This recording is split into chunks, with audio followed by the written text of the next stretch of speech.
Ah, so nice of you to stop by. Come in, come in. I'm Silas Lancaster, and this is my library. Within these tomes, you will find... Hello, everybody. Look at that.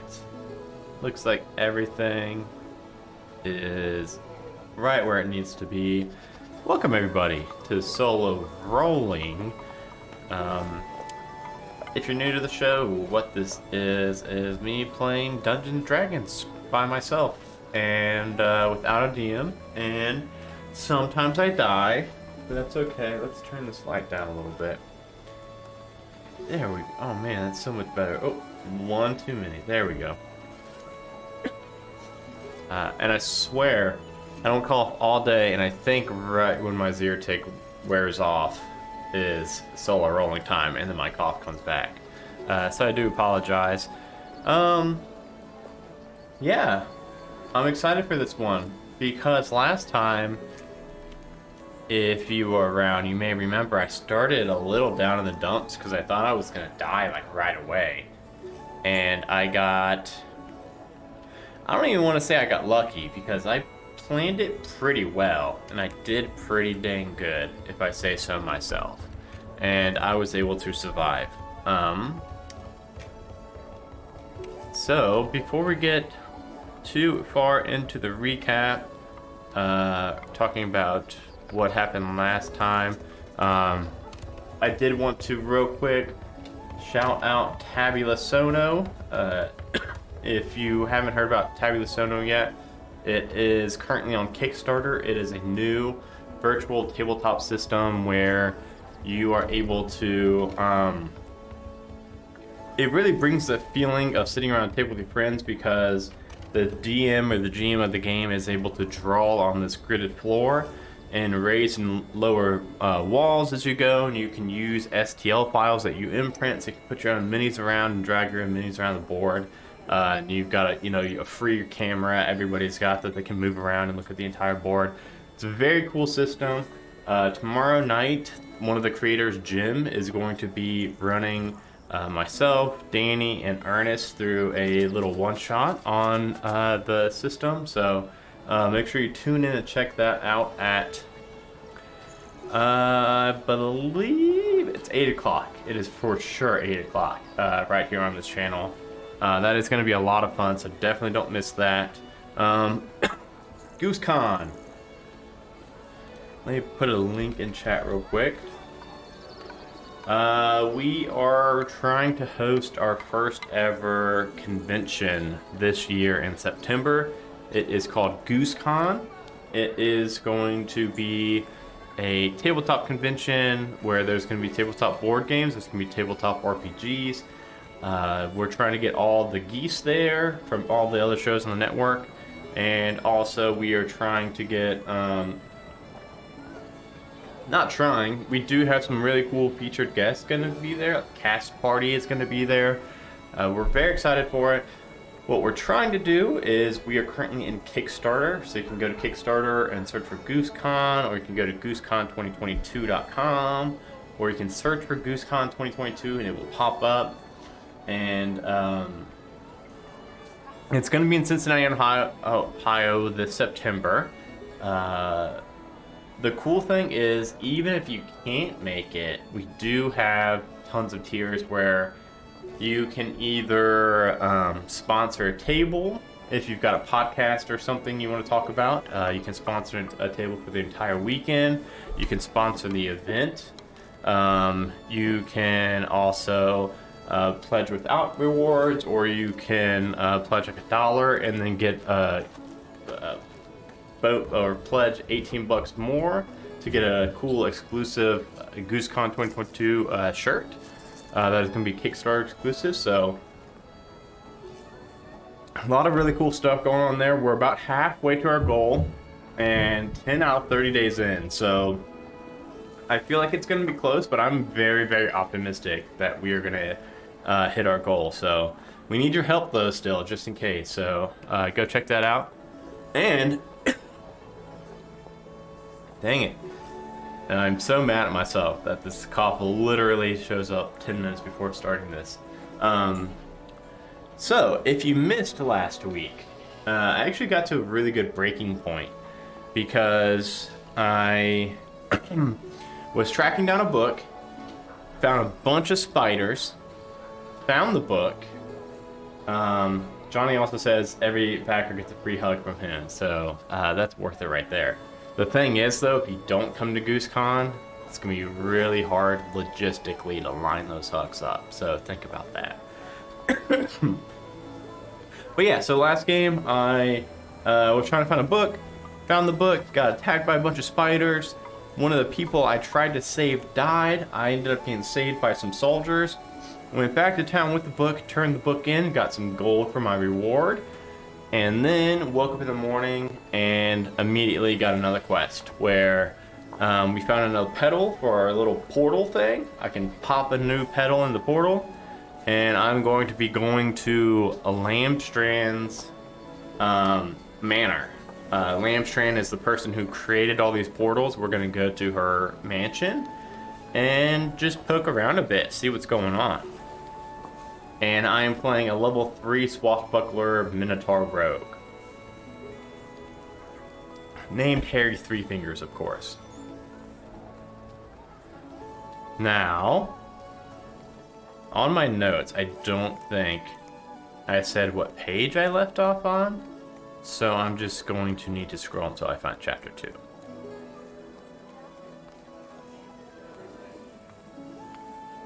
2. Here it is, look at that. I hope that's not her manor, because it looks a little run down. Like your last trip through the Argent Gate, you feel a sense of weightlessness as numbing power washes over you. White light is all you can see. You sense that the portal's destination is off target even before knowing where you are. Then gravity reasserts itself from a different direction. You stumble sideways before catching yourself, the white light fades, and you find yourself on a grassy plain. Grassy plain? We're supposed to be going to her mansion. The sky is clear of clouds. The winter air is cold despite the bright sunlight. You look around for any feature or landmark that would tell you where you are. Make an Arcana check. Ooh, I am not very good at Arcana. I got a -1, in fact. I got a 5, so yeah, starting the night off right. Hey, Randall. Just starting the night off with a dirty 5. You know how it goes. 7 or lower, 139. Oh, happy birthday. Yeah, I know. I was about to say it before I even looked over and said that you said it's your birthday, Randall. So I beat you to it. Happy birthday. I do forget which one I was just going to, though. 38 or 39. I got distracted. Let me pop back up here real quick. I failed, so I got a 139. Look at that. Not going to be one of the special roll 20 nights? No. Honk indeed. I'm hoping it's not a night that's almost going to get me killed just by the dice roller. But you did miss that I mentioned that I take Zyrtec in the morning. I don't cough all day. And then around 7 o'clock, my cough comes back. So I need to start taking it later because all my podcast recordings and streams and everything are after 7 o'clock. So I need to time things better, I guess. You are on a cliff overlooking a mighty gorge. The river that ambles through its center is immense, as big as the Desserine River, where it flows into the Sea of Swords just south of Waterdeep. Had you appeared 20 feet close to that cliff, you would have dropped 1,000 feet or more. Thanks, Argent Gate. Behind you is a collection of isolated warehouses like those in the outer districts of your home city. There are no more other buildings in the area. Beyond this, in the far distance, threads of black smoke rise into the blue sky.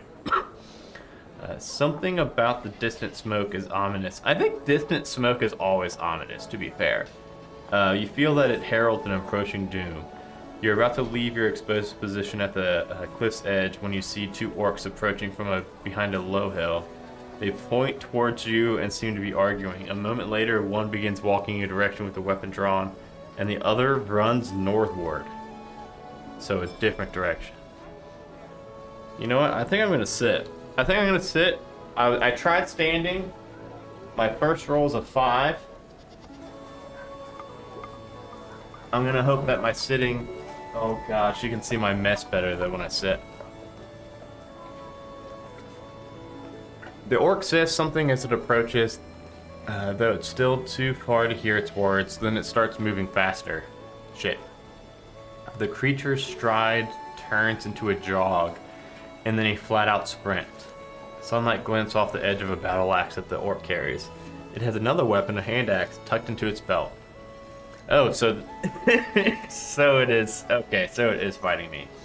Let me change this music. I forgot that I already used the portal and I have like town music going.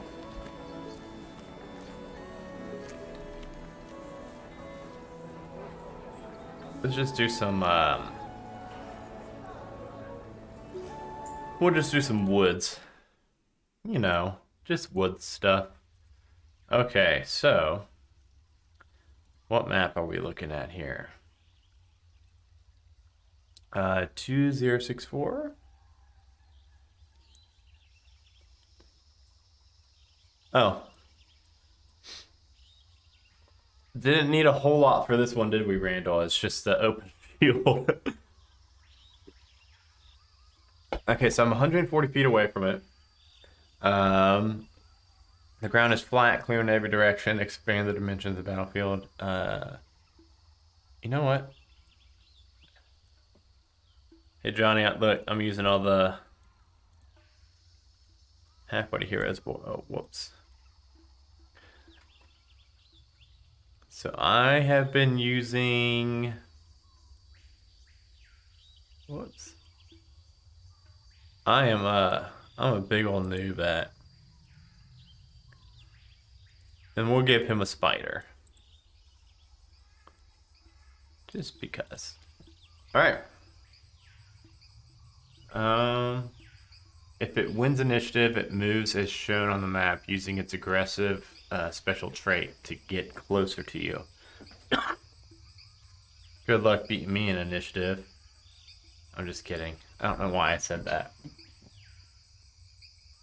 11? Okay, not terrible. Let's see what it gets. Okay, so it got an 11, but I'm sure it's got a bonus. Damn it, that was pretty close though. It has a 1, it's got a 1 bonus. Okay. Using its aggressive special trait to get close to you and throw its hand axe. As a bonus action, the orc scout can move up to its speed towards you. Oh shit! So that's pretty much a free dash, and then it's gonna chuck a. Okay. All right. Yeah. So I mean, we can say that it's gonna be. So he's gonna be able to move 60 feet. Well, I think he'd still be 80 feet away then, right? Am I mathing that right? Alright, he's 140 feet away. He's got 30 feet movement. He can move so he can dash for 60 feet. But he'd still be 80 feet away, so he still can't throw this bad boy at me. Which is good for me.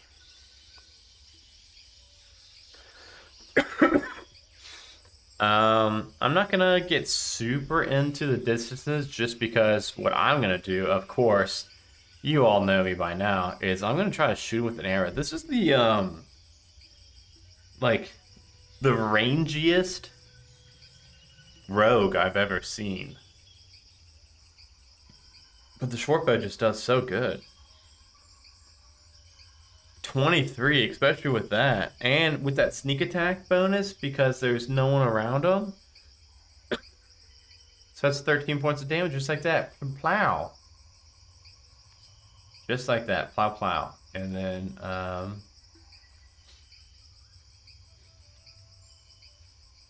a weird thing happened where if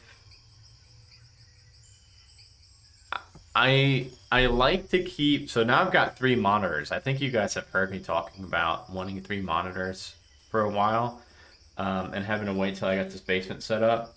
So I've got 3 now, so I can have chat and the stream over here, the PDF right here, and then Roll20 over there. But you're probably thinking, well, what about your character sheet? Well, I try to have my character sheet also on Roll20, but look what it started doing today. If I've got my character sheet up and Roll20 is in the background, it just makes it all white now. And never used to do that. I don't know what changed. So I have to use my... Okay. Bonus action. I don't think I can exactly hide. I don't think there's anywhere for me to hide in a big open clearing. Oh, how much damage? I did 13 damage. Is he still alive? Oh, just barely. He's got 2 health left. Okay. Oh, so he is going to try to hit me next time, isn't he? Oh, I just now saw this. Oh, so he could have gotten to me, huh?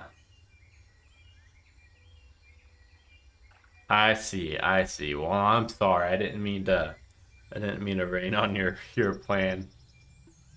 Randall, I didn't even take into account diagonals. Jeez. Um, well, either way, he's got 2 health left, and from my bonus action, I will take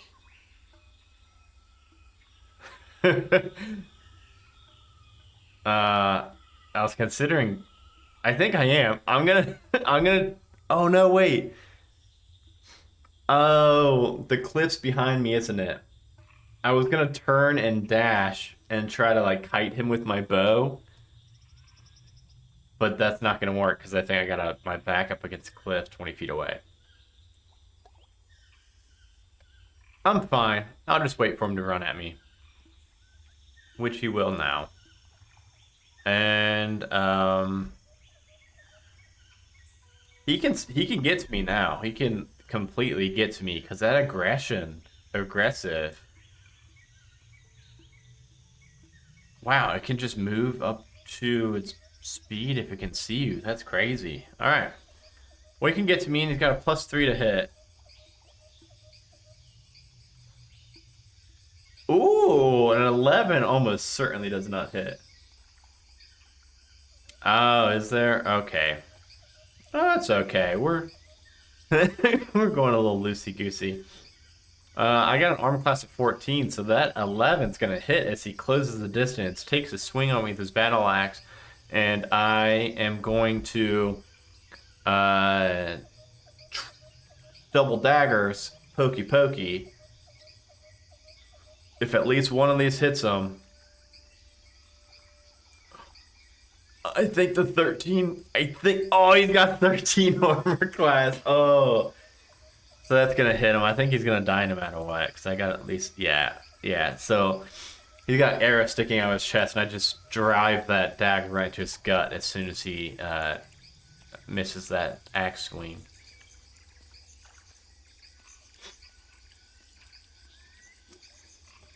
You check the body for any clue as to why the orc attacked you.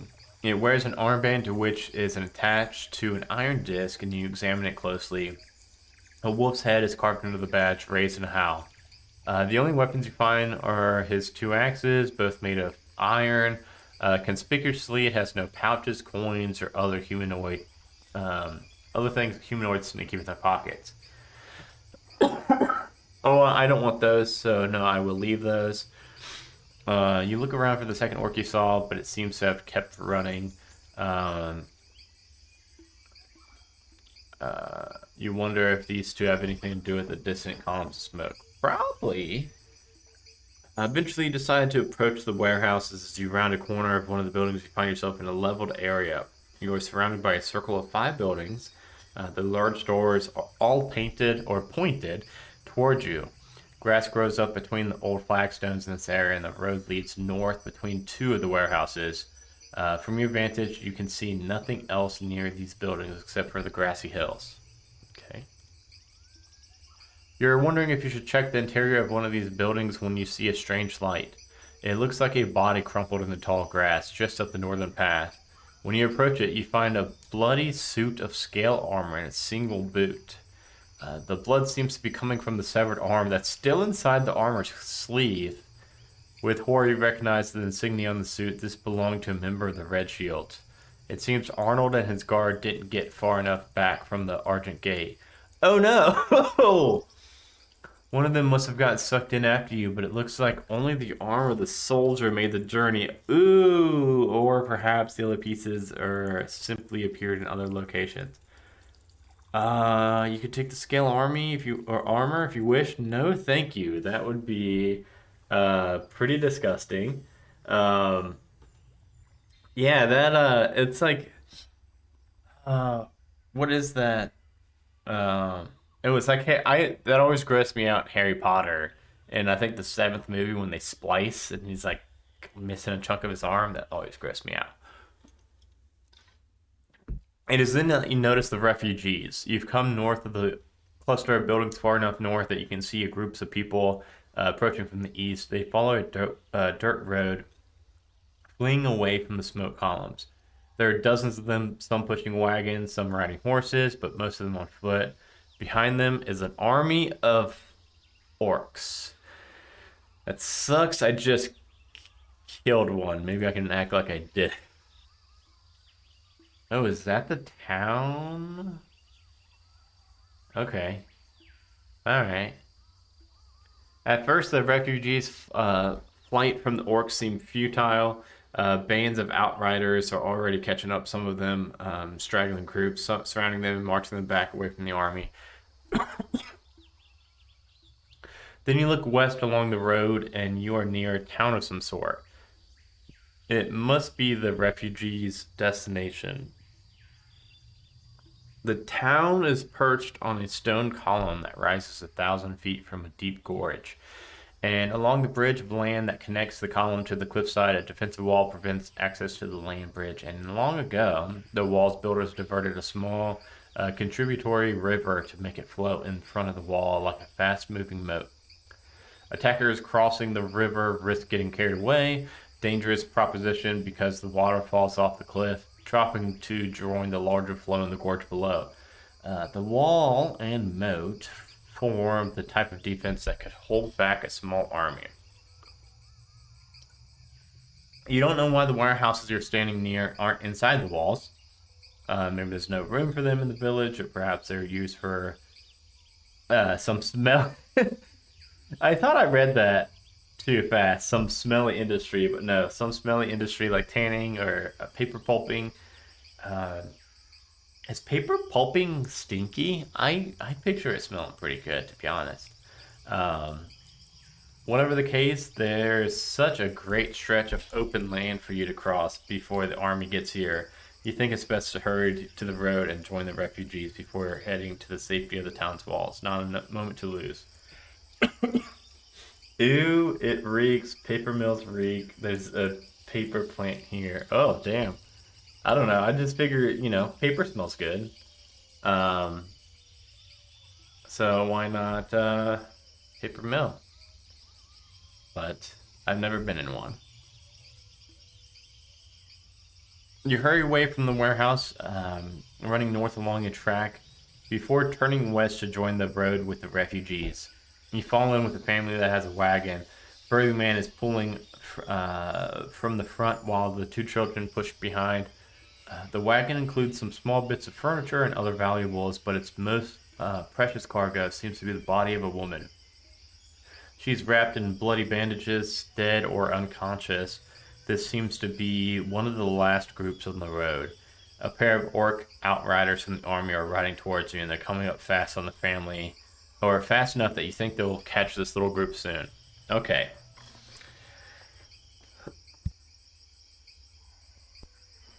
Fight To buy time for this handful of refugees, intercept the two orcs and doing battle. Push, help the refugees push the wagon faster. Or flee. Well, we know we can't flee. Because the last time I tried that, I got in trouble from chat. No, we wouldn't do that anyway. So this is actually a pretty good choice, though. Push.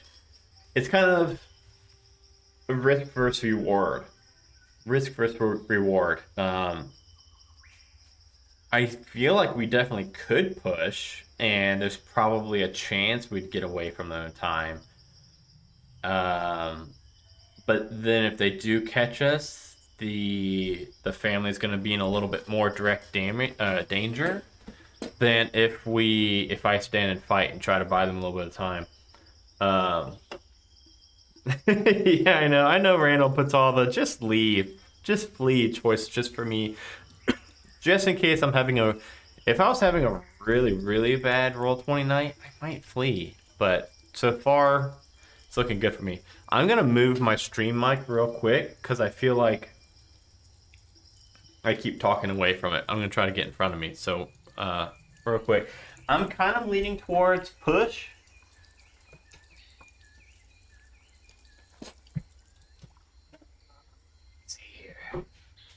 Let's see here.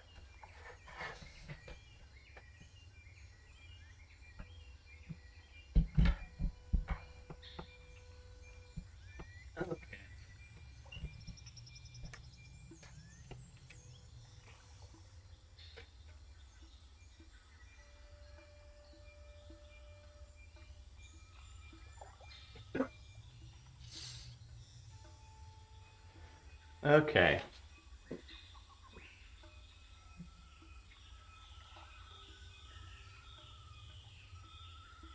Biscuits.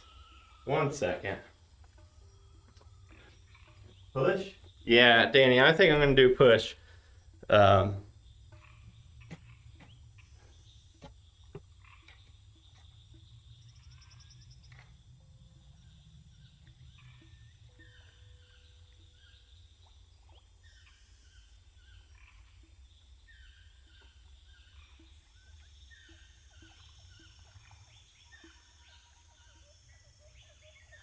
Goodbye.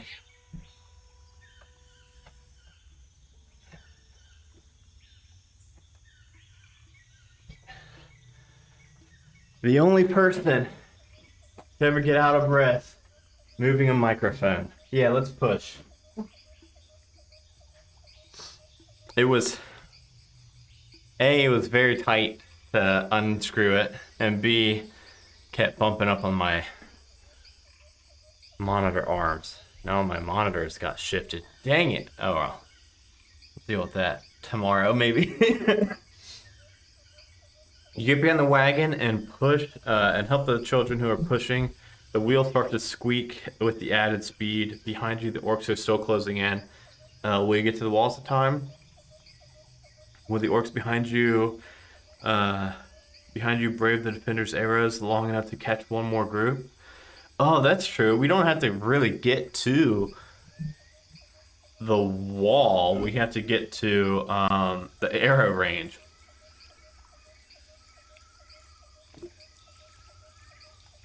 Oh. I see what you did there, Randall. Calculate your unused carrying capacity. This is your total carrying capacity, your strength score times 15, reduced by the weight of all of your worn and carried gear. This reflects your hauling capacity. So, I love that you put 3 shitty items in the first section of this adventure, this chapter, that weigh a ton to try to get people weighed down. You gave them the hand axe, the battle axe, the scale armor. Yeah, time for a little bit of math. My strength, I don't think is terrible. So my strength is strength's 15.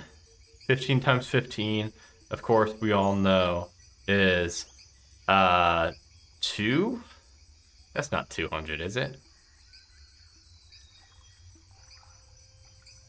225. I was off by quite a bit.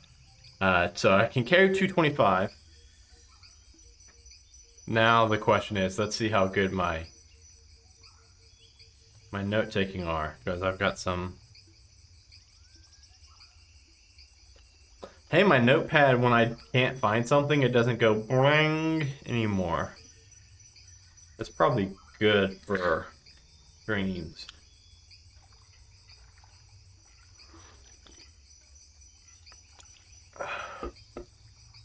All right.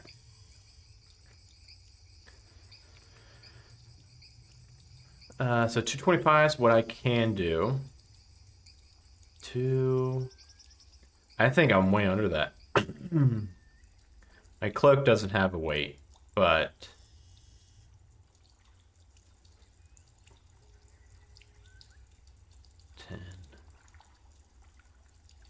I'm looking at like, damn, rations be heavy. And ropes. Ropes are heavy too. So I'm up to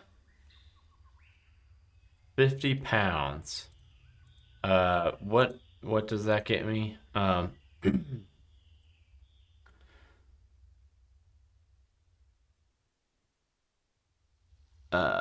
Calculate your unused carry weight. If your unused capacity is 85 or high, oh yeah, yeah. My unused capacity is over 85. Yes. With your help, the little oh, look at that. You know what? I was fully expecting a. Well, here. Let me read it all real quick. With your help, the little wagon mixes the rest of the weight of the wall and the safety provided by the defenders' arrows. You join the throng of people, refugees, and bridge. Okay. I wanted to make sure I didn't see, like, you, with your help, they almost made it or something. I kind of like that I didn't have to roll right there. But yeah, that is very funny that I was looking at that. I was like, who would pick up this 45-pound scale mail with a severed arm inside of it? Oh, Randall, you jerk. As you wait your turn to get in through the town gate, you watch the orc army form its battle lines facing the town wall and its moat river. Though menacing, the horde waits beyond the reach of the defenders' bows. You wonder if the heritage of some of these refugees will cause them trouble. A handful are themselves orcs, or has some kind of mixed human and orc heritage. The human guards at the gate seem to have the same thought. Unsure if they should be letting in the orc refugees, a quiet but heated argument takes place. Oh, come on. If you're an orc, half-orc, goblin, or half-goblin, I do not. That reminds me, yeah, that's true. I guess you could have taken the arm out. Danny, for tomorrow's stream, I think I'm going to be a goblin sorcerer. When you get to the gate, you find that the guards are searching everyone before allowing them in. Several orcs and half-orcs are singled out, perhaps as potential spies, and kept corralled in a group while the guards decide what should be done with them. Another group of refugees, humans and gnomes, is likewise kept apart, because they have no one to vouch for them. If you have the event code Heroes Road.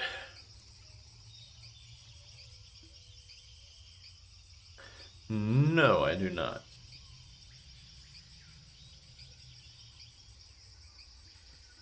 As you pass the humans and gnomes being kept apart from the others, and the man with the wagon makes a somber observation.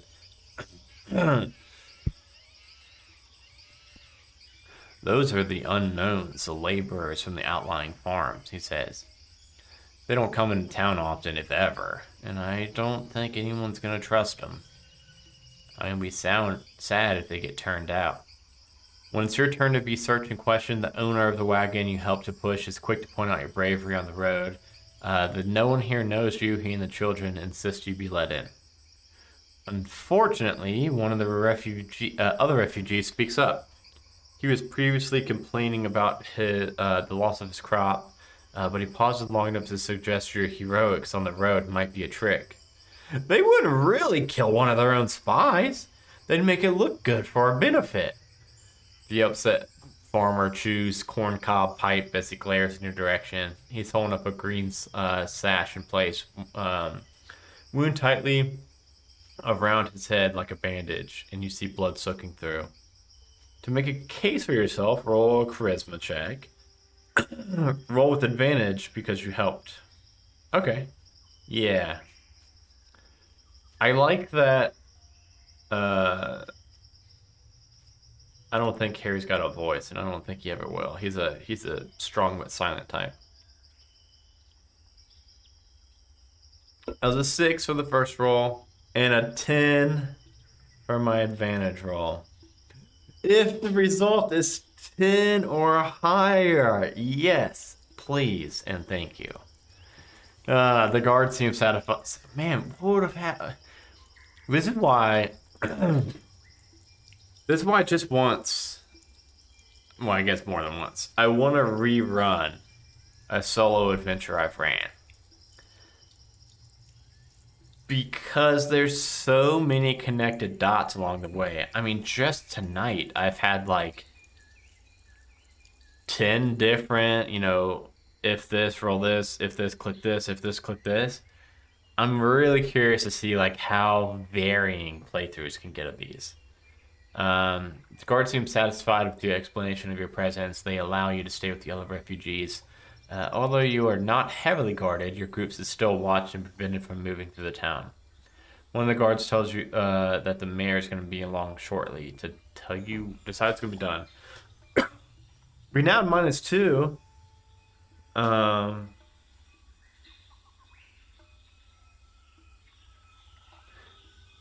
Oh man. Why is my renown so low with them? Do they not like me? I would like me.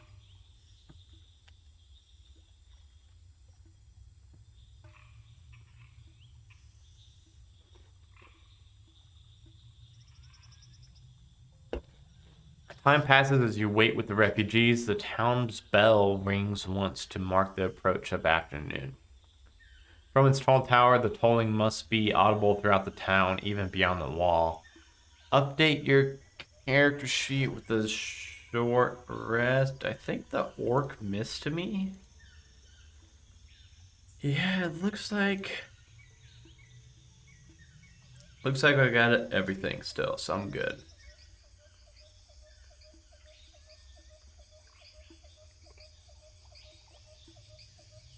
Villagers come and go, some to see the York army, others to search for refugees or for their loved one, or to ask about the families who live in outlying farms. Some villagers arrive in ill-fitting militia armor to reinforce the other guards. Their lingering in the area is useless since the orcs stay well back from the wall. The town's mayor, a tall human in star-speckled red robe, makes several visits to the wall, talking with the guards and organizing the town's defenses. He particularly takes time to speak with the refugees. He assures everybody that temporary housing is being prepared, and with a small group of orcs, the mayor takes the time to speak Orcish, helping to reassure them. When the afternoon has grown late, one of the mayor's assistants begins taking names.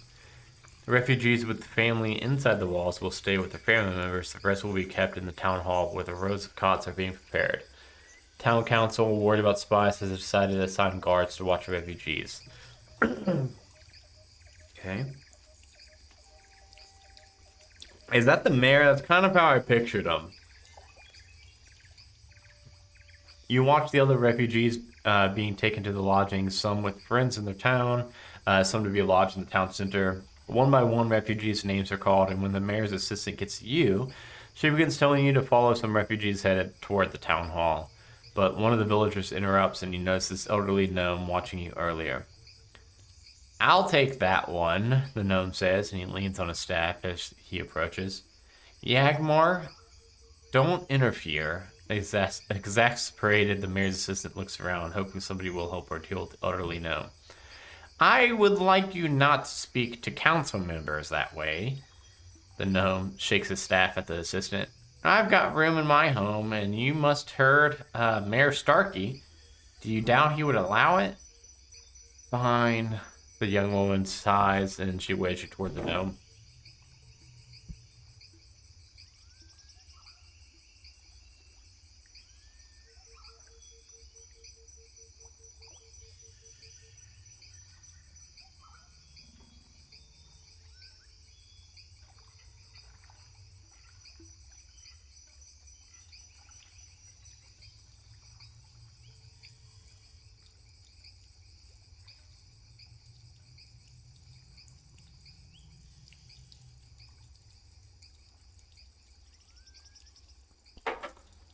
Um,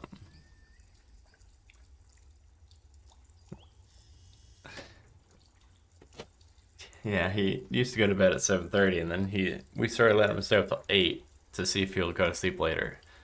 And I guess when Brittany's on bedtime duty, that turns to 8:20. I didn't realize it was 8:20 already. Um, One of the guards follows you and the elderly gnome through the village. Yagmar's pace is slow, and the guard following you, eager to return to the wall, seems annoyed at the delay. Just as he did with the mayor's assistant, your new host obviously takes delight in exasperating this guard. You pass along neat rows of homes toward the south end of the land bridge, and the Lamstrand long occupies. The village is built of traditional materials. Most buildings are stone walled with tiled roofs. Here and there, you see bits of strange machinery and pipes of reminiscence of gnomish inventions. These devices seem abandoned or little used, and none of them have the purpose that is obvious to you. Finally, you reach a tall structure, an observatory with the largest telescope that you have ever seen. The big letters, the big lens glitters in the late afternoon sun. Um, Before the guard goes, he warns you not to leave Yagmar's home without the gnome or one of the town's guards. Yagmar waits as the guard walks away, and then your host throws open the door and waves you inside. His demeanor is urgent, even conspiratorial. You step. I knew this motherfucker needed something from me. Um, you step through the threshold, and Yagmar closes the heavy door behind you, and he hurries about the cozy interior, closing and latching all the shutters. Then he looks at you with excitement in his eyes. Now we're alone. Tell me about the portal. How did you get it working? Yagmar questions comes as a surprise. You've told the locals nothing about Telnaki's Lamstrong's portal, offering only a vague explanation for your area and presence in the area, and you hesitate to talk about your purpose in coming here. So you ask why Yagmar thinks you arrived by a portal. I was using my telescope to scan the approaching orcs, and I saw you appear out of nowhere. Right there near the warehouses where Tanaki's gate is hidden. You must have come through my sister's portal. Oh! Sister's portal, you say?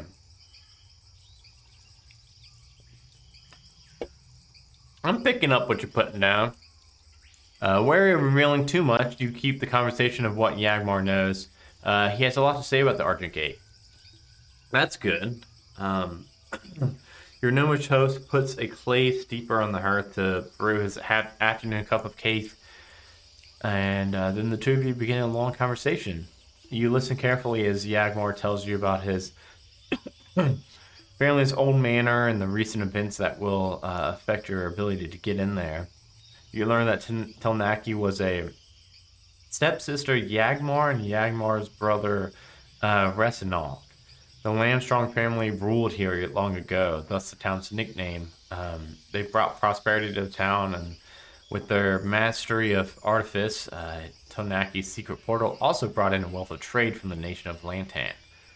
Over the last century, the Lamstrands had all moved away or died off, and all of them but young Yagmar here. The town's governance changed to a system of elected mayors with a new vote taken every 10 years. Yagmar even moved out of Lamstrand Manor and let the mayors use it as an official residence, a symbolic passing of rulership to the newly styled government. Tonaki's portal has stopped working by then, and she'd long ago married and moved to Lantan. No one's heard from her in the last century in Yakmar. It's I I thought I thought Tonaki was dead because they talked about her not being seen in the century. But Yagmar's talking like she's alive, just not around here. Um, yeah, so like it's just the fact that like he's not saying she's dead. He's saying she hasn't been seen in a century. So, um, Tonaki's portal has stopped working. Blah blah. Yagmar thinks that if she left anything portal related, it would be in her childhood bedroom. Although the town mayors have been banned living in the manor, Tonaki's room stayed locked, as did Yagmar's and their brothers. So I just gotta break into the mayor's house. Well, good thing I'm a rogue. I'm glad I picked a rogue. Getting into the manor won't be easy though. 10 years ago, fire ravaged the place, and the automatrons. Why is it always the automatrons? Evicted everyone to make repairs, and they never reopened the manor, and the town had to build a new house for their. Oh, okay, okay. Um, I like these robot firefighters who are like, hey, we got to clean up this mess in here. You don't, if you don't even, you don't want to see it. It's real dirty. It's real bad in here. There's ash everywhere. And then they just fucking close the door, never let anyone in. Um, Lamstrand's manor remains locked up to this day. The foundation is secure, and from what Yagmar has seen through his telescope, the damage might have been limited to the mansion's upper floor. I'll talk to my fellow counselors and try to get you in, but I wouldn't hold my breath if I was you. Finish conversation, more details on the topics. I wouldn't mind getting some more details. Here we go. I can get some more. Okay. If you have not done so, you can ask more about the nearby portal. If you can ask more about the manor and the damage to it. I might want to ask about the portal keys. All right, so I want to ask about the portal keys for sure. You ask for more details about the 8 pedal keys that, in combination, unlock the Argent's many destinations, and you're particularly interested to know if she left any in the old residence. I know the things you're talking about. They weren't necessary for the gates here. The town is only connected to Lantan, but Tilnash's master gate could link to any portal she ever made. And she was worried about how it would get used when she was gone, so she showed me her keys once, but I never saw them again after that. Dagmar thinks on it for a few moments and says, like I said, if there was anything like that in the manor, it would be in her old bedroom. I moved out a long time ago so the new government could move in. Seemed like a good idea at the time, but each elected mayor used my parents' old room, but our rooms, I mean the 3 belonging to our siblings, stayed locked. Planaki even put a magic lock on her door. It was important specifically from imported from Waterdeep. I don't think I could open her room if I wanted to. Well, how the fuck am I gonna open her room, Yagmar? Alright. I think that didn't get to me. I didn't mean to get so mean at Yagmar. Yagmar seems very interested. Okay. I thought that this was the section I reread. Yagmar seems very interested in the possibility of Tonaki's portals working again. Lamstrand's Long's prosperity has suffered deeply since the local portals stopped working during the spell plague. You try to remain vague on the details about how you used the Argent Gate, not sure what to reveal. And then a knock on the door interrupts Yagmar. He stands with his staff in one hand but opens the door before he can get to it. Oh, you're home, Yagmar. Sorry for barging in.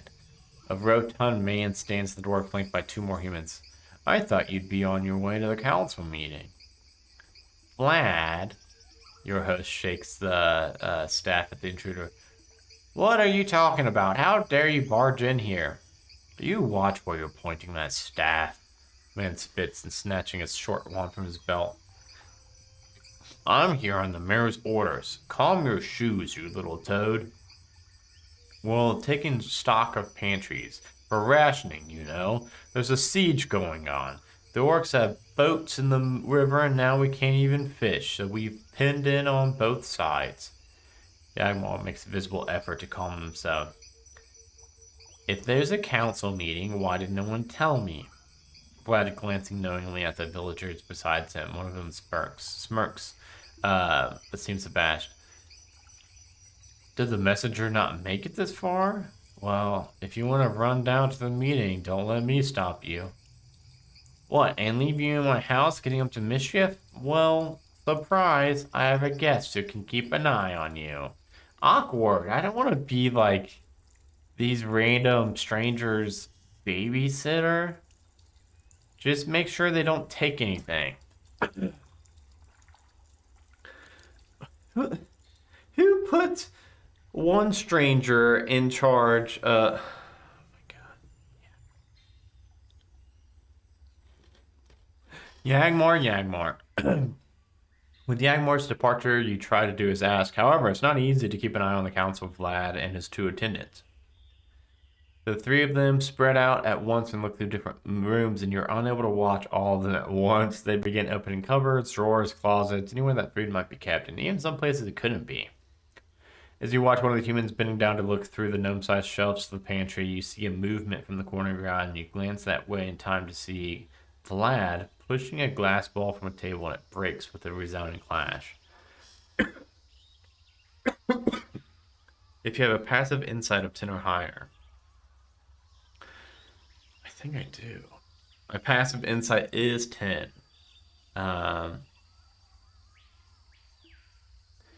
Counselor Vlad looks pleased with himself as he stands among the shards of glass. Oh dear, would you hand me that broom? You're suspicious that the man would deliberately break something and then waste time cleaning up after himself. So it must be a distraction. Heck yeah, I'm glad my roguey insights are tingling. You hurry into the next room where you find another of the human attendants studying the papers on Yagmar's desk. He looks surprised to see you, but says nothing as he walks away. Before you follow, you notice a familiar drawer on one of the drawing on one of the papers. It's a sketch of a motive cell, an object of much interest to you just a while ago when you were stuck on Anchor Island. Motive cells store energy to power automatrons and other gnomish machinery. The one in the drawer looks larger than those that were used on the island. Red-handed. I feel like tonight's been pretty productive.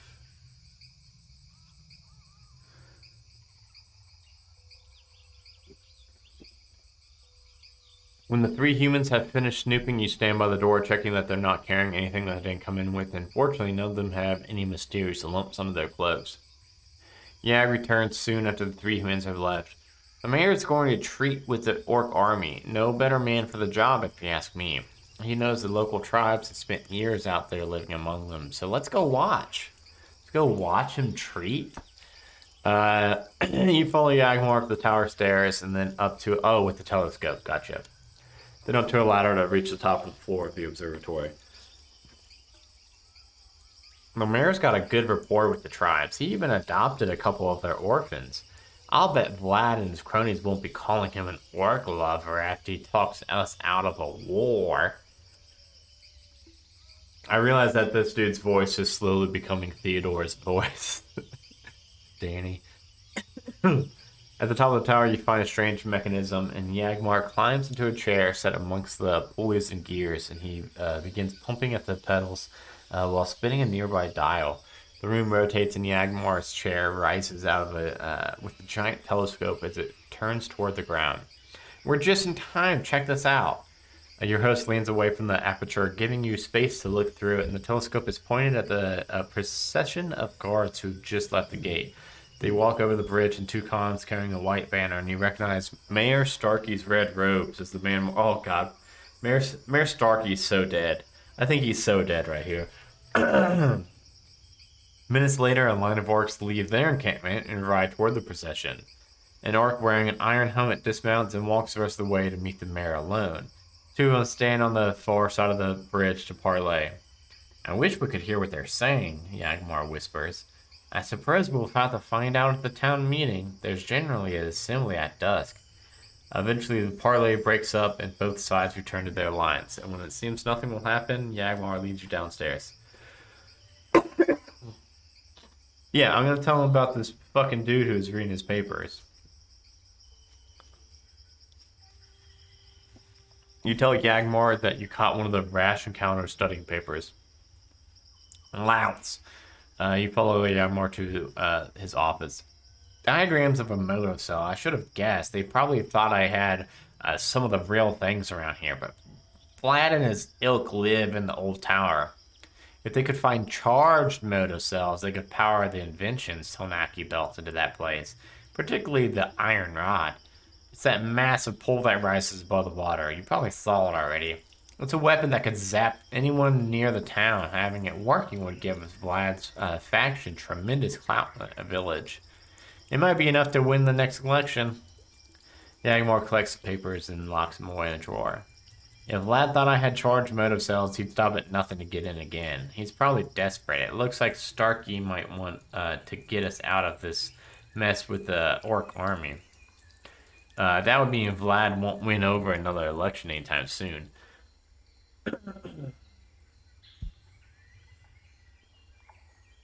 Another event? Man, I'm getting events left and right. I'm 246.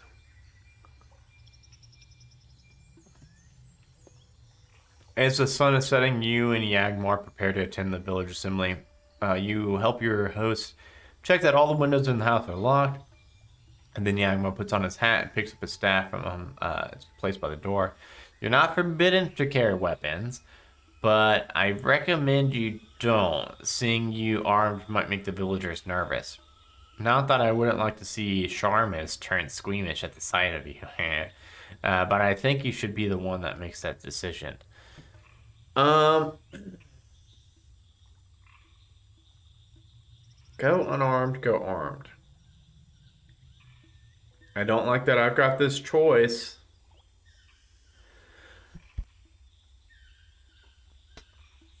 So I could bring my daggers. How much would my bow weigh? I wonder if I got one of those collapsible bows like Hawkeye. You think I should just go fully armed, Danny? I kind of do too. What's it gonna... Who cares if they're fucking stressed or whatever? My short bow weighs 2 pounds, so I don't have a collapsible short bow. I could bring my daggers, but you guys know that bow's been my jam. Johnny, why'd your name change colors? It was green earlier in my chat, now it's orange. Did you do that yourself? I'm gonna go armed. I'm gonna bring a gun, in fact. I'm gonna go armed. Yeah, it's weird. You turned orange on me. As predicted, some of Yagmar's neighbors watch you suspiciously as you follow the... That's my downfall. I lose renown with the town. Fuck.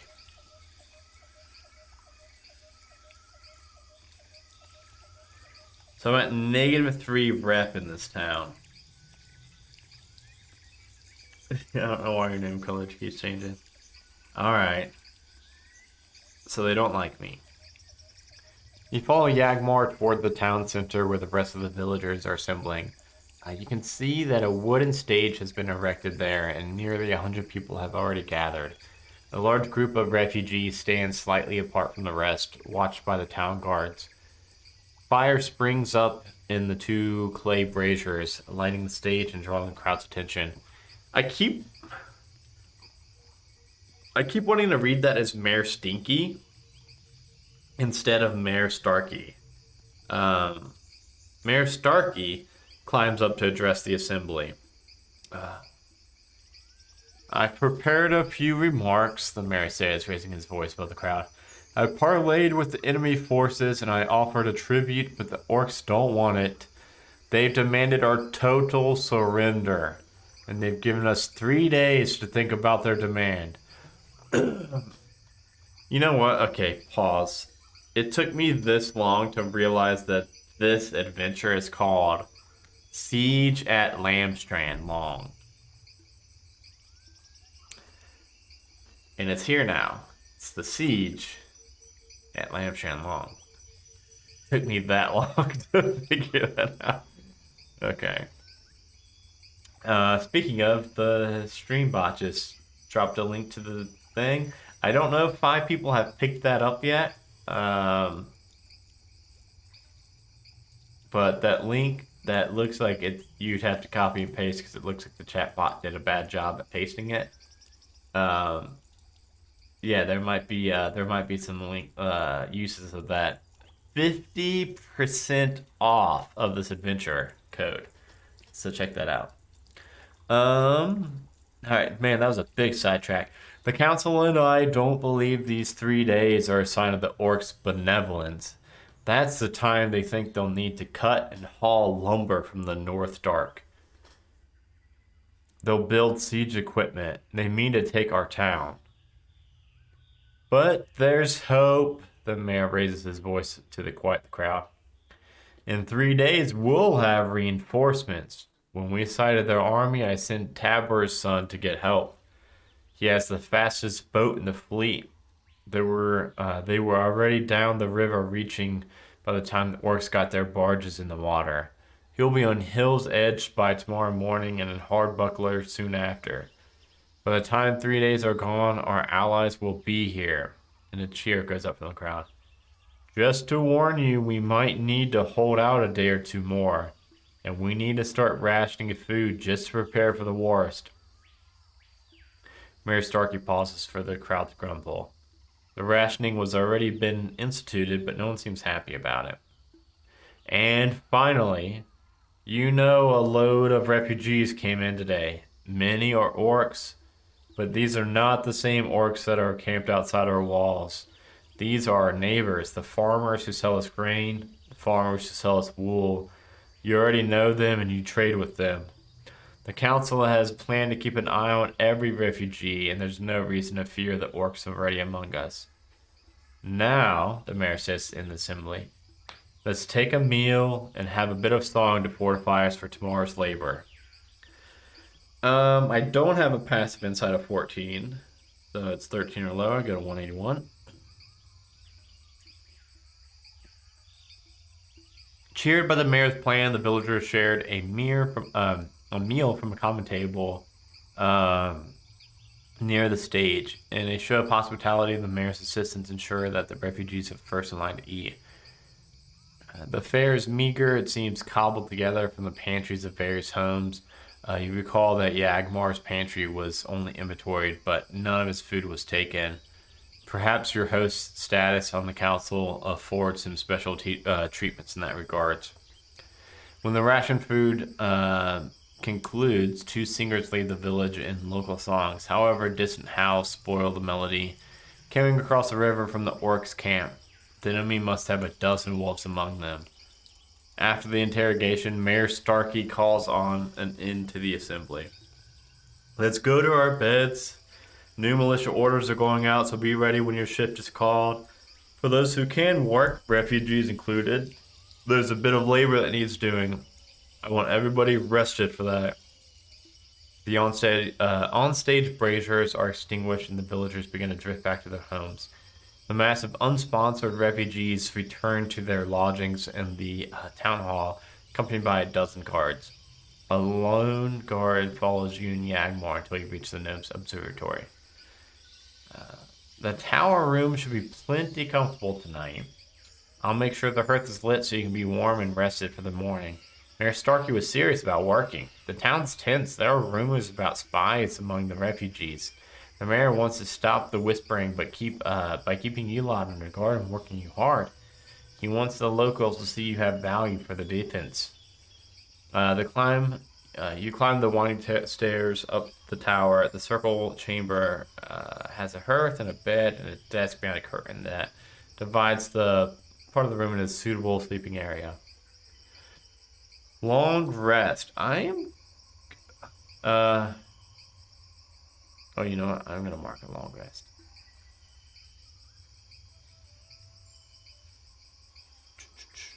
Because doesn't that reset how many short rests you can take? Where is my I'm trying to find my short rest counter on D&D Beyond. Oh. Okay. Yeah. I got all my things back. Half of your spent hit dice. Yeah. My spent hit dice are showing empty that I haven't used any, and I don't know if that was because D&D Beyond took them away when I did my long rest. But I'm pretty happy about that.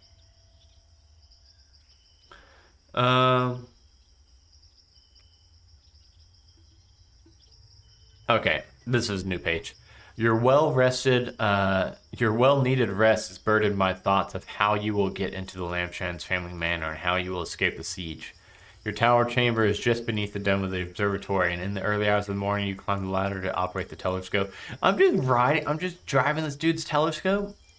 You spend a long while surveying the horde of campfires beyond the wall. You turn the cranks and aim the glass toward. This guy would not want me up here doing this. I can tell you that right now. The abandoned structure sits inside a low wall, and you can see that its roof sustained serious fire damage some time ago.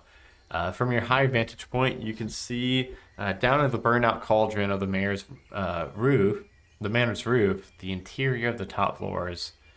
Okay, so Yagmor said he would try to get me permission, but doesn't seem super popular, nor does it seem likely that the council will let me have any business other than the siege. You may have to take your matters into your own hand. Yeah, I'm thinking that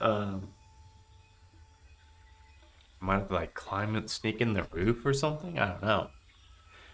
Though you don't see any guards, Yagmar implied that the building was locked. Perhaps you could slip over there and break in tomorrow night or the next.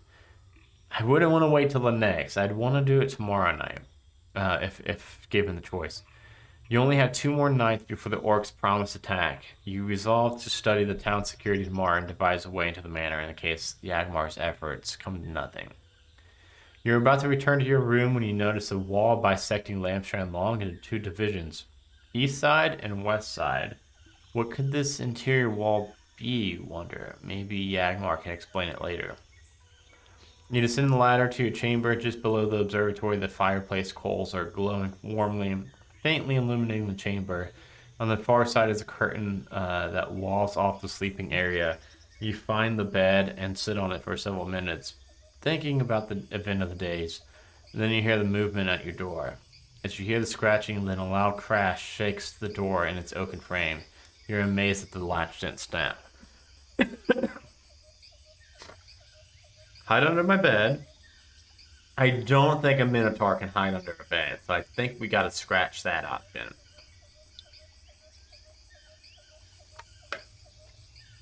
Climb up the ladder. Or prepare to fight. I feel like this is just gonna be Yag. Like trying to bring me breakfast in bed or something.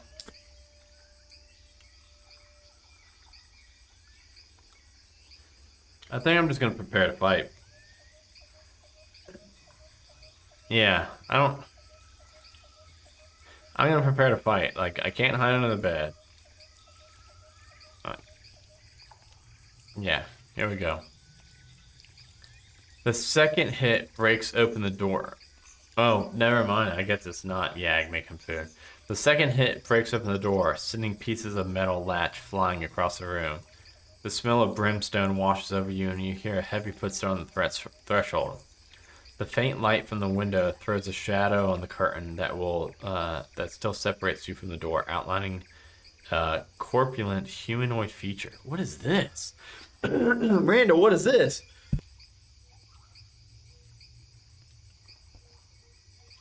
Jesus. What is this? These creatures are bulbously fat as they advance. Their mouth snaps loudly in a pantomime of chewing. Dangling ropes of saliva swing from their masticated maws, and a cloud of flies streams from the mouth of the nearest of these fiends. How many are there? Holy cow! Maybe I should have went up that ladder.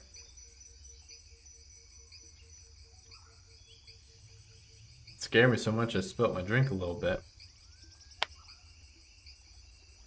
Okay, let's get this map on here.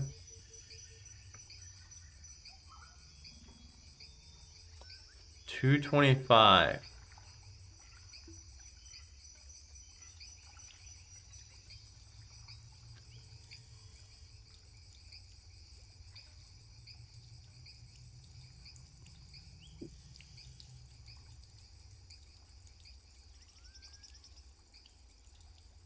Okay. I'm gonna make them all spiders because, you know, I'm lazy like that. Okay. So there's a curtain. Okay. All right. I see how we're doing this. Okay. Dim light permeates both rooms of this battlefield. Moonlight streams in from the three windows. The layered curtains hang in the middle of the room, provide total cover for creatures on opposite sides, but they do not block travel. You can tear down the curtains with a single action. Okay. All right. It looks like this is going to be one of those tactical battles. The door between this room and the western, yeah, antechamber, with the staircase is now broken open. It cannot be closed or latched. Okay. The three windows on this tower are covered with bars. Though they are open, you can't jump out them. Okay. Do not roll initiative for these creatures. The Nupperibos? Nupperibos. Nupperibos. I'll just take the best one of those and I'll edit out the other ones. Take their turn together on initiative 1. Review the special combat conclusions below before you begin combat. They rely on their various resistances and immunities. They attack all out, trying to bite you to death. What the fuck are these things? Win 1 to 5 if you defeat your foes within 5 rounds. Flee special 2 to 5. If you have a climbing speed or a speed of 40 or faster, you can attempt to flee in the 2nd through 5th rounds. Survive if you are unconscious at the start of the 6th round. Lose if they defeat you. Okay. Alright. Okay. Well, I'm up first.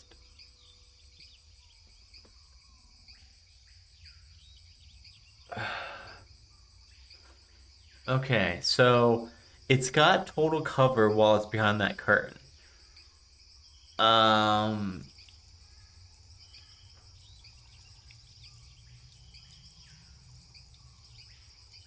Shit.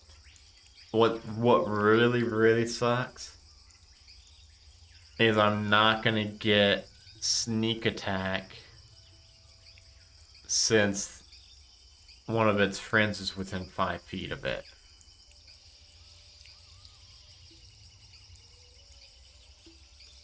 Um,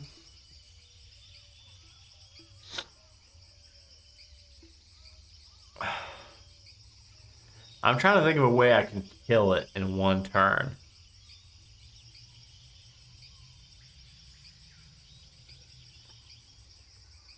Well, what I think I'm gonna do is I'm going to actually go around the curtain.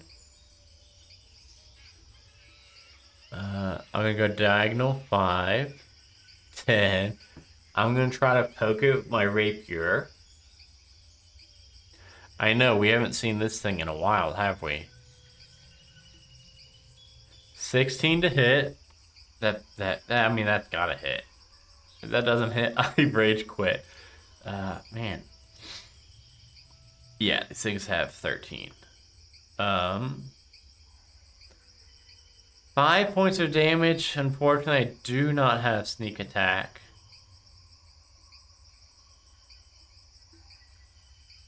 Let me just double check all my stuff real quick.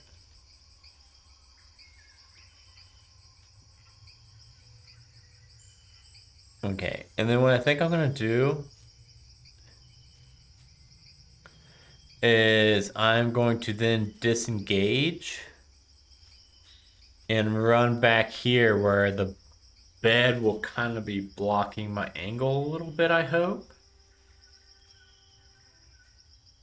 Oh my god, I'm gonna die. I'm gonna die. Why did I pick a rogue? They're just really good at like 1v1ing people. They're not good at.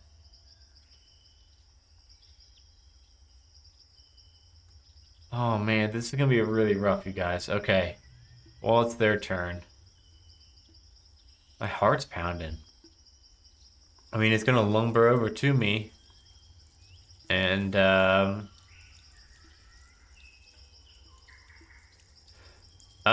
and it only took half of that because of this resistance. Oh, shit. Oh, shit. Oh, no, and I gotta make saving throws by being too close to it. Oh, God. Oh, God, I didn't do that. Let me do that real quick. Oh, my nose. I got an 11. What did I need? DC 11. So if you meet it, you beat it. Okay. Uh, yeah, Randall, I am looking at fleeing. This is one time I know.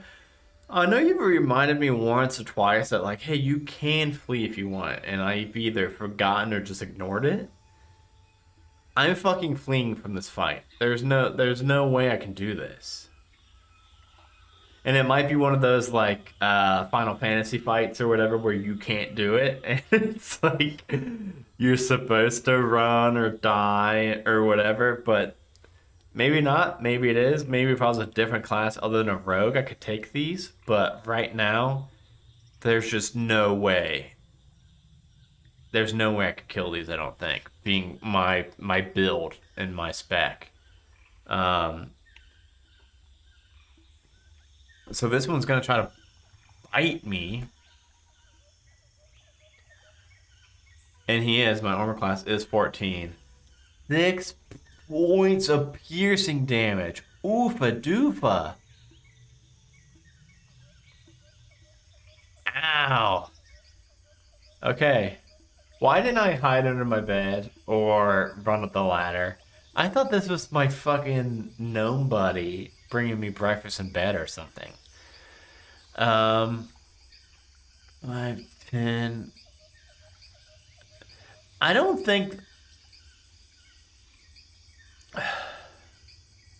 I don't think this one would be able to get to me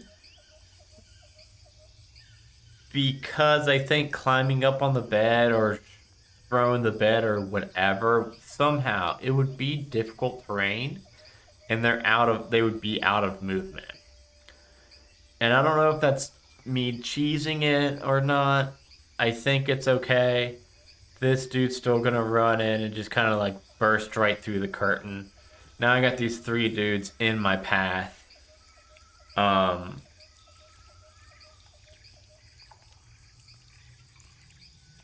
okay. All right. So now it's round 2. I believe I can just flee now. Seriously, I'm actually breathing heavy and my heart's pounding. What's that? Flee to you if you have climbing speed or a speed of 40 or faster. Oh, you can attempt to flee in the second round. Is that what you meant?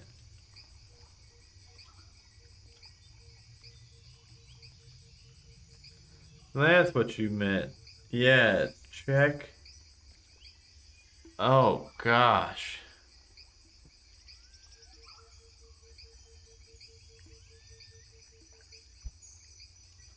Um,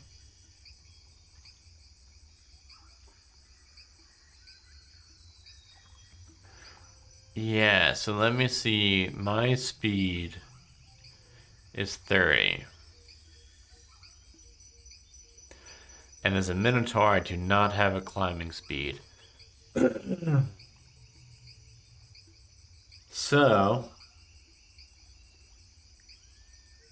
that's what I was just thinking.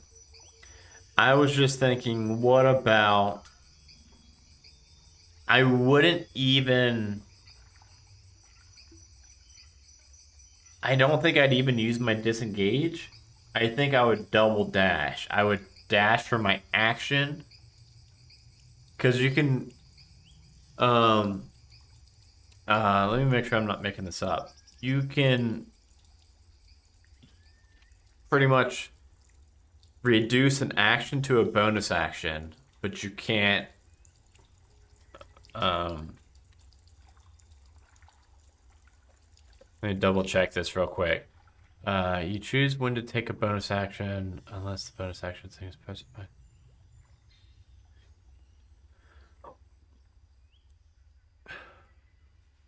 Can bonus actions become actions?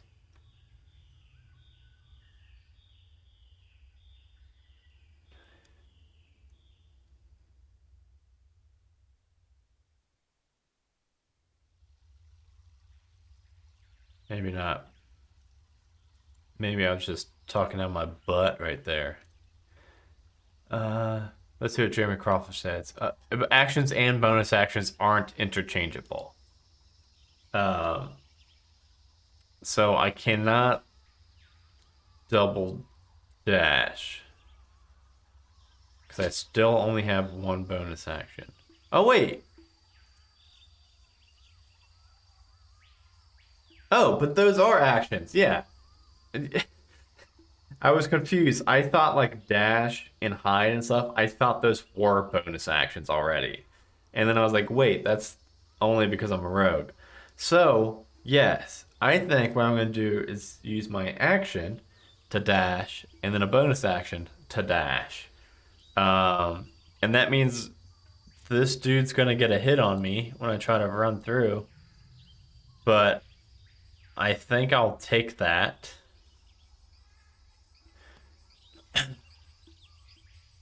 What do you think, Randall? You think if I can do a double dash, I can try this flea right here?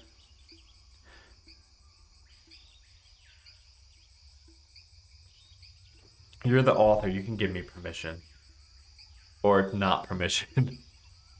what's the what's the opposite of permission? No, there's one.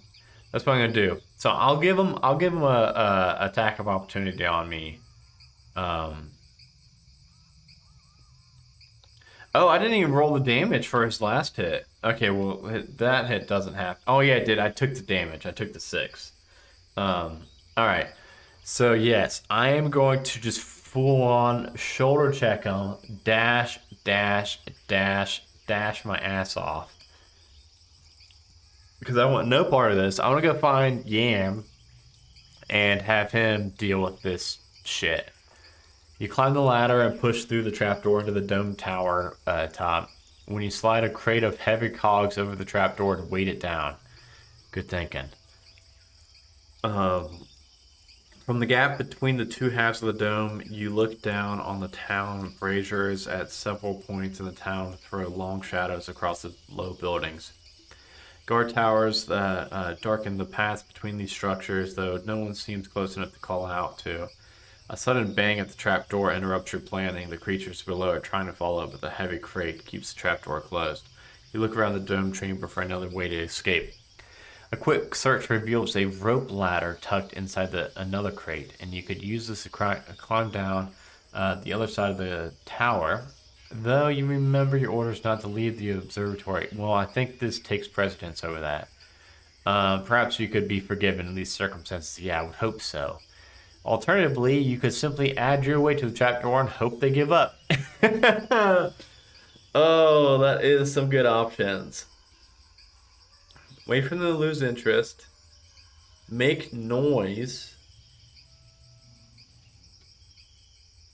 Oh, I kind of like that. Let me check my bags. Horn, whistle. Might have a horn. I do have a horn, and I'm proficient in it. From my spy background? Wait, let me see. Well, I'm proficient in it. I don't know if I have one.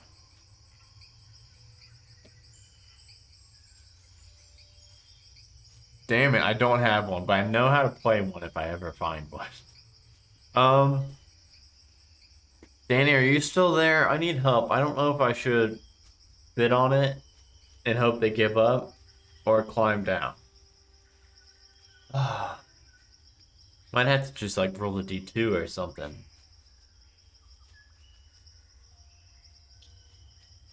God damn. Climb down.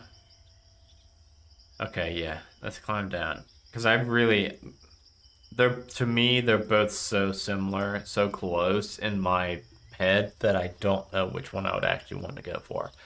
Go for help. 40. You find a pair of hooks the ladder is meant to be fastened to. It's probably an escape route in case of a fire, and you've heard of such things in modern buildings in Waterdeep. It takes just a moment to fix the ladder and let it fall, unrolling all the way down the tower, and you hurry down the hip rungs. As you climb, you scan the nearby path for a guard to call out to. You there, says the commanding voice beneath you. Halt! Two guards stand in the shadow directly beneath the ladder. One carries a lantern and the other has a pair of manacles. Oh, fuck. I'm going to get arrested. The one with the lantern blows a whistle to summon more guards. Thank you. I actually need that. You quickly explain that the tower is being attacked from within. Though suspicious, the guards try to enter the tower. They find its doors locked. As the three of you wait for more guards to arrive, you hope to convince these humans that you weren't just sneaking outside. Okay. Make your choice of persuasion or deception. Man, either way, I'm gonna lose. This town is gonna fucking hate me. My deception's +3, so I'm going with that. A 6. They just don't buy it. If the result is within the range of 14 through 6, yeah, that's me. Oh, I could have gotten a 15. Okay, so I am gonna lose one still, though.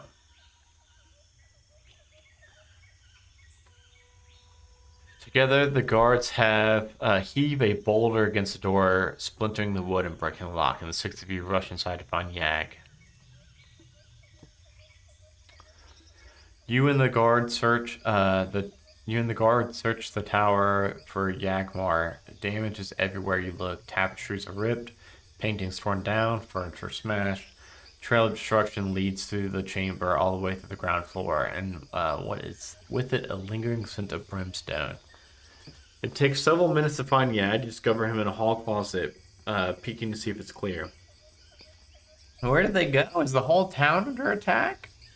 The guards try to reassure Yag. They don't know of any parts that are being attacked yet. Perhaps they wanted to destroy the telescope. The orcs must know that we can see into their camp, but they, how'd they get fiends inside?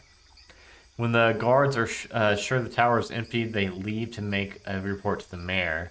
Yagmar seems shaken but energized. Let's clean up the place, shall we? Why would I? I'm supposed to be getting rest for my labor tomorrow, not cleaning up your shit. We'll have a great story to tell in the morning, and I'll need to report that our inventoried food is all gone. They ate the whole pantry, shelves and all. Motherfuckers ate shelves. In this final hour before dawn, you help Yag clean his home, moving things back into place and helping him carry broken furniture into a pile from outside the door. When you're finished, Yagmar warms water in a kettle. The excitement of the early morning attack has worn off, and the elderly gnome's eyelids droop. Those monsters ate my case beans. How can I face Vlad without brewing my morning case? The old gnome sighs and swirls his mug of hot water while he drinks it down. Well, there's nothing to it. Let's get over with this morning meeting. You follow Yagmar toward the town center. A red gold carpet of leaves crunches underfoot, crisp with the morning frost. Here and there, villagers go about their business, hunched against the wind. In the town center, you pass the stage from which Mayor Starkey made his speech last night. Militia members are using it to practice their combat formation, jabbing pikes from the stage as though defending the top of the village wall. From their expressions, the militia members would rather be abed at this hour. On the far side of the tower center is a wall that seems cut into the town in half. You didn't see it last night during the assembly. The light of the bonfires didn't reach that far, but you later noticed it from the observatory. The path you are on detours along the wall and then turns through an archway to the east of the town. The mayor's house is just beyond the archway. It's a recent reconstruction and it's tall enough to overlook the wall with a nice view of the town center. And that's the mid-wall, Yagmar says. It's a barrier that unironically illustrates the division in this town. Starkey said he's going to get rid of it, but we're still early in his term. He's been too busy reversing all the other bad choices Vlad made as mayor. This mid-wall is much smaller than the town's outer defensive wall and is perpendicular to it. The arch passes through its barriers have doors, but these are unguarded. The mid-wall seems to have no purpose but to annoy townfolk going from one side to the other. To ask about the barrier, yeah, I don't know about this barrier actually. You ask Yag about the wall that splits the Lamstrand in half. Oh, that happened right after my family's old manor got burned. Vlad got elected right away, but the Automatrons never repaired the mansion or let anyone in, and Vlad couldn't take over the place. He had it in mind that Starkey burned the place on purpose so Vlad couldn't live there, but that's nonsense. But Vlad's not always very reasonable, and he used his support of the council to make the town pay for a huge construction project. Built himself this fine house. Yagmar looks over at the brick facade of the new residence, and he used the rest of the funds to build this wall. Of course, if it wasn't any of Starkey's doing, and Mrs. Starkey died in the fire, but Vlad was angry that his triumphant election got ruined by the fire, or at least the part where he got to live in the manor. Vlad thinks everyone's against him, and it was a year before he stopped posting guards at the pass-throughs. He didn't want to see any West Siders, I guess. He thought the mid-wall would keep them from having to make unpleasantries with the wrong sort of neighbors. So this guy sounds like an ass. Yagmar knocks on the door of the mayor residence, and the guards open up the door to allow admittance. She mentions that the meeting is about to start and directs another guard to lead you and Yak to the meeting hall. You go up a flight of stairs and down a long hallway before reaching the chamber where the council has assembled. Yagmar points you to a chair in the hall just outside the room. You try to think of something to occupy your mind while you wait.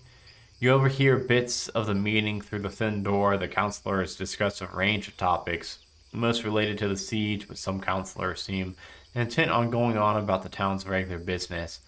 An hour on, a new topic particularly catches your interest. You hear tension in the counselor's voice as they discuss the attack on Yagmar's home. Unfortunately, eavesdropping is not so easy now. The refugees have begun to assemble in the town hall in their work assignments, and their babbling voices float through the window at the far end of the hall. Eavesdrop or ignore? I mean, I need to know. I know that if I do bad, I'm gonna lose rep with the town, but you know what? I've got pretty bad rep with this town anyway, so let's do it. Let's eavesdrop. You stand at the door. If you have a passive wisdom perception score of 15 or higher. Ooh, don't think so. It's 12. Though you strain to hear the particulars, the only thing you can make out from the tense voices of the conflict between your host and Vlad. the man who came to inventory your pantry. So it's, I think, yeah, I thought it was Vlad that set this up. An argument breaks out soon after, and you have no hope of sorting out the voices.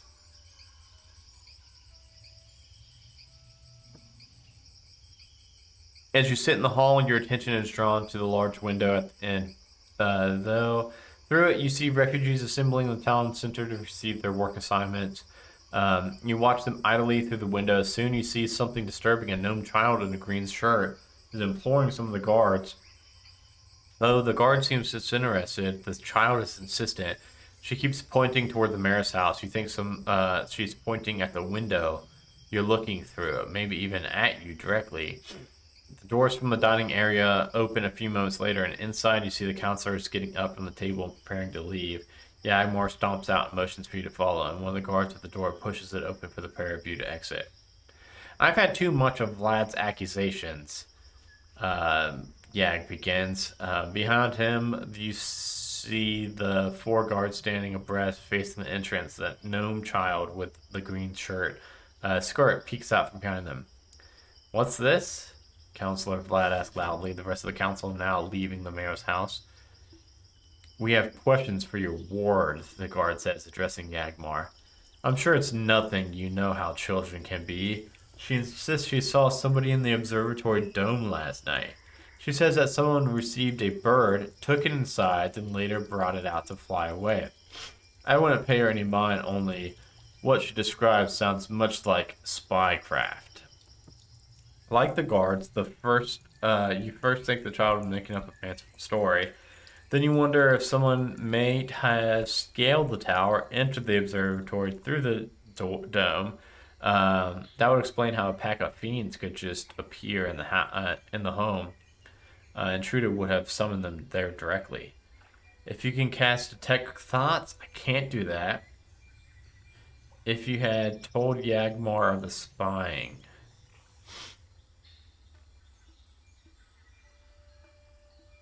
Yeah, I do have that.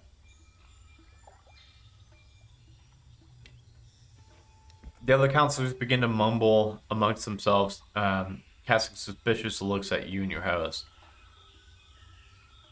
I told you we weren't snooping in your house. Now we know why this one made up such lies. It seems that you've had a spy living in your home. Nay, I don't believe it. Uh, Make a charisma persuasion check. Oh, God.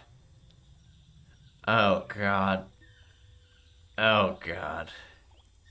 I haven't been having the best luck with persuasion checks tonight, have I? It's +1. 14. Okay, I think that's okay.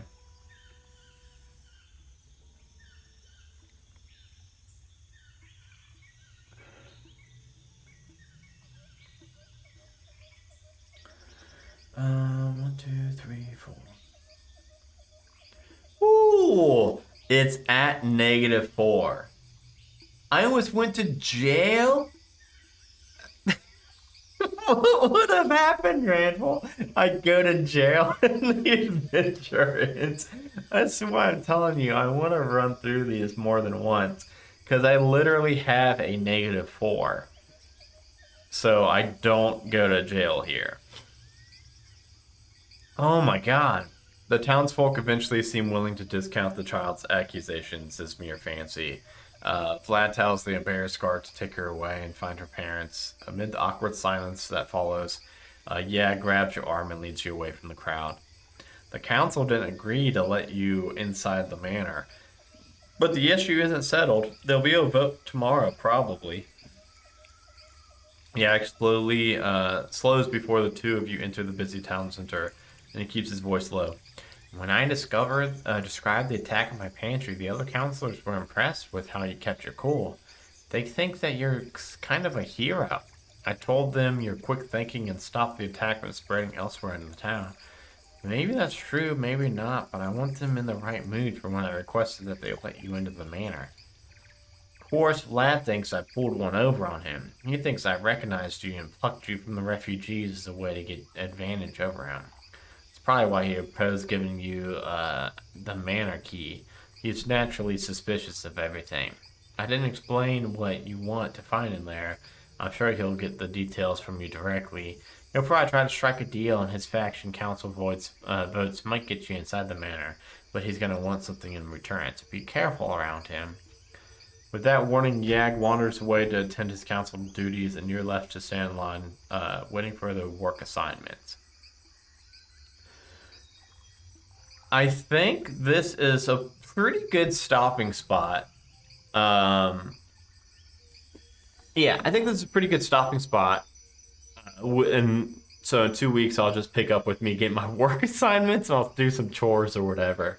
Um, I feel like we made a lot of progress tonight. We did pretty good. We rolled okay. The town doesn't really like us, but apparently they don't hate us. Um, yeah, I feel like we're doing okay.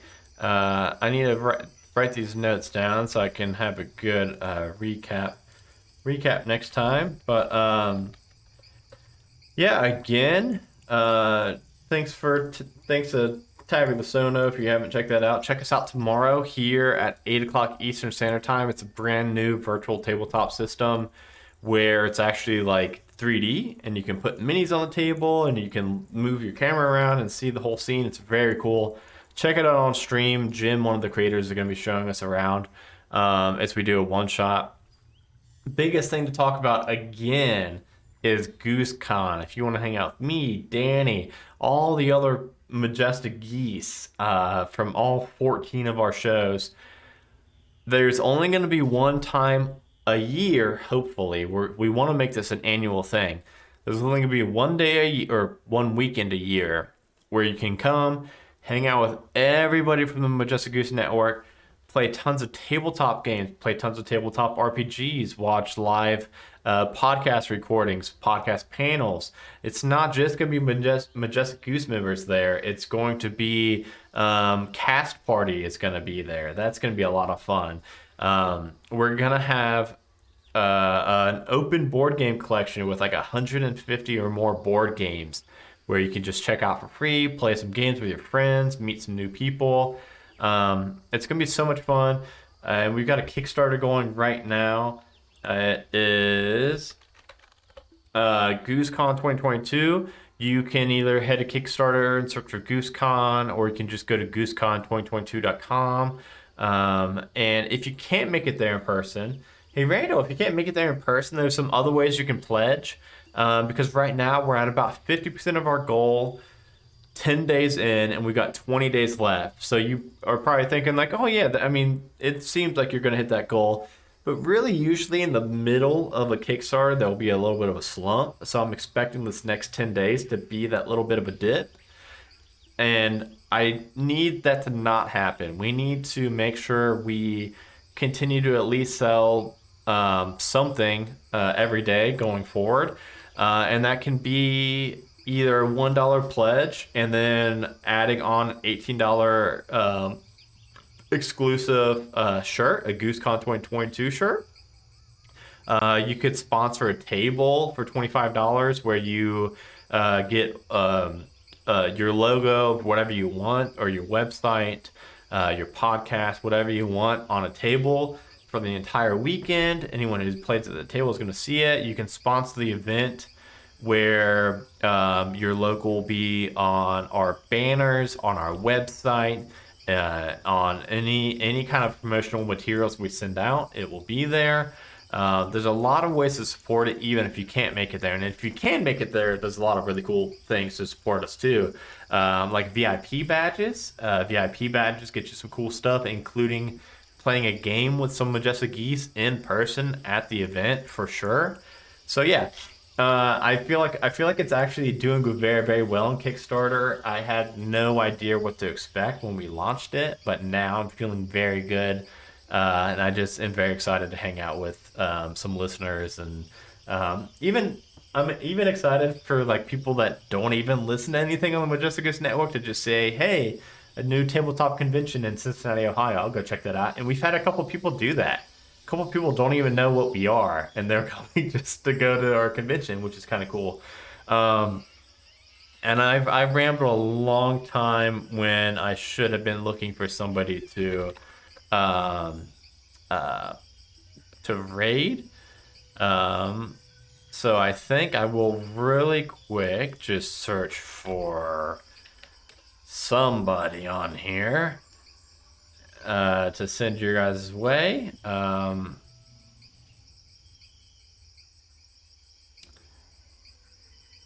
Here we go. This is a big group. Let's send you guys this way.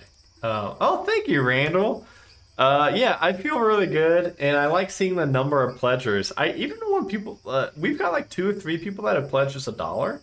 I don't know if they're just more watching the Kickstarter or what, but like that's exciting to me because that's cool because like I think it, I don't know. I like that like people are just interested or just want to pledge support. But yeah, so I'm gonna see you all in 2 weeks. We're gonna continue and I'm gonna do some chores apparently.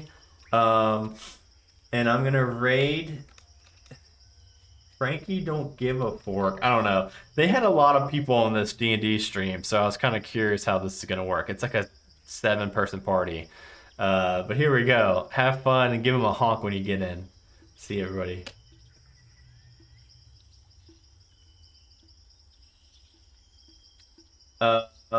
Maybe not.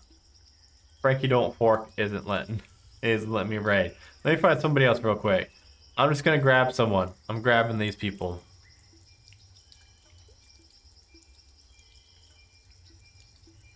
Why it's being weird. There we go. Nope.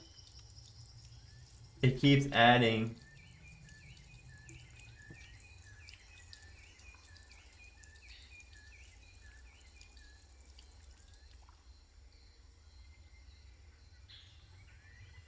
There we go. Yeah, it was weird. Anytime I hit intro, it would add stuff to the beginning of it. Okay. I just have fun. I don't really know exactly what this is. I just pretty much grabbed the first one that drew my attention. Thank you guys for watching. Thanks for hanging out, and I'll talk to you guys tomorrow here. See ya.